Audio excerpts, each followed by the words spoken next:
ನೋಡಿ, ಈ ಬಗ್ಗೆ ಬೆಂಗಳೂರಿನಲ್ಲಿ ವಿಪಕ್ಷ ನಾಯಕ ಆರ್ ಅಶೋಕ್ ಅವರು ಕೂಡ ರಿಯಾಕ್ಟ್ ಮಾಡಿದ್ದಾರೆ. ಅಂದ್ರೆ ರಾಜ್ಯ ಸರ್ಕಾರ ಏಕಾಏಕಿ ಎಸ್ಐಟಿ ರಚನೆ ಮಾಡಿದೆ, ಸಿದ್ದರಾಮಯ್ಯ ಅವರನ್ನ ಟಿಪ್ಪು ಗ್ಯಾಂಗ್ ಸುತ್ತಾಕೊಂಡಿದೆ, ಅವರ ಒತ್ತಡಕ್ಕೆ ಮಣಿದು ಹೀಗೆಲ್ಲ ಮಾಡ್ತಾ ಇದ್ದಾರೆ ಅಂತೇಳಿ ಆರ್ ಅಶೋಕ್ ಆರೋಪಿಸಿದ್ದಾರೆ. ಸಿದ್ದರಾಮಯ್ಯನವರ ಸರ್ಕಾರಕ್ಕೆ ಹೇಳಕ್ಕೆ ಇಷ್ಟಪಡ್ತಾ ಇದ್ದೀನಿ. ಪ್ರತಿದಿನ 1 ಲಕ್ಷಾಂತರ ಕಂಪ್ಲೇಂಟ್ಗಳು ಪೊಲೀಸ್ ಸ್ಟೇಷನಲ್ಲಿ ಬರ್ತದೆ. ನಾವು ವಿಧಾನಸಭೆಯಲ್ಲೇ ಚರ್ಚೆ ಮಾಡಿ, ಡಿಮ್ಯಾಂಡ್ ಮಾಡಿ, ಧರಣಿ ಮಾಡಿ, ವಾಕೌಟ್ ಮಾಡಿದ್ರೂ SIT ಮಾಡಲ್ಲ. ನೀವು ವಿಧಾನಸಭೆ ಅಧಿವೇಶನದಲ್ಲೇ ಗಲಾಟೆ ಮಾಡಿದ್ರು SIT ಮಾಡಲ್ಲ. ಏಕಾಏಕಿ SIT ಮಾಡಿದ್ರಿ ನೀವು. ಯಾರು ಚಿತಾವಣಿ? ಇದೆಲ್ಲ ಒಂಥರ ಟಿಪ್ಪು ಗ್ಯಾಂಗ್ ಇದೆಯಲ್ಲ, ಅದು ಈ ಟಿಪ್ಪು ಗ್ಯಾಂಗು ಸಿದ್ದರಾಮಯ್ಯನವರ surrounding ಸುತ್ತಾಕೊಂಬಿಟ್ಟಿದ್ದಾರೆ.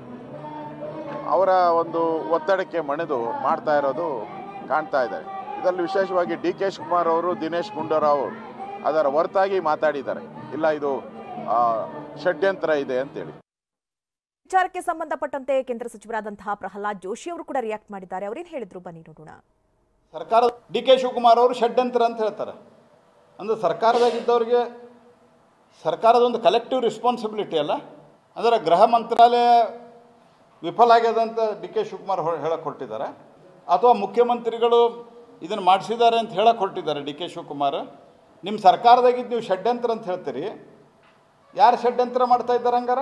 Who has involve that state has to come out. ಅವ್ನು ಅರೆಸ್ಟ್ ಮಾಡಿಲ್ಲ ಅಂದರೆ ಸ್ಟೇಟ್ನಾಗಿದ್ದವರಂತೂ ಕೆಲವರು ಆ ಕಾನ್ಸ್ಪಿರಸಿ ಒಳಗೆ ಕೂಡ್ಯಾರ ಅಂತ ಅರ್ಥ ಆಯ್ತು. ಅವರೇ ಹೇಳಿದ್ದಾರೆ ಷಡ್ಯಂತ್ರ ಅಂತ. ಅಂದ್ರೆ ಸರ್ಕಾರದಲ್ಲಿ ಇರೋರೇ ಷಡ್ಯಂತ್ರ ಅಂತ ಹೇಳ್ತಾರೆ. ಅಂದರೆ ಎಷ್ಟು ಮತ್ತು ಅವ್ರಿಗೆ ಏನೂ ಮಾಡ್ಲಿಕ್ಕಾಗ್ತದಿಲ್ಲ. ಉಪಮುಖ್ಯಮಂತ್ರಿಯಾಗಿ DK ಶಿವಕುಮಾರ್ ಅವ್ರು ಇಷ್ಟು ಹೇಳ್ತಾರಂತಂದ್ರೆ ಹಂಗಾರೆ ಸರ್ಕಾರದಾಗ ಯಾರು ಮಾಡ್ತಾ ಇದ್ದಾರೆ ಇಂಥ ಕೆಲಸ? DK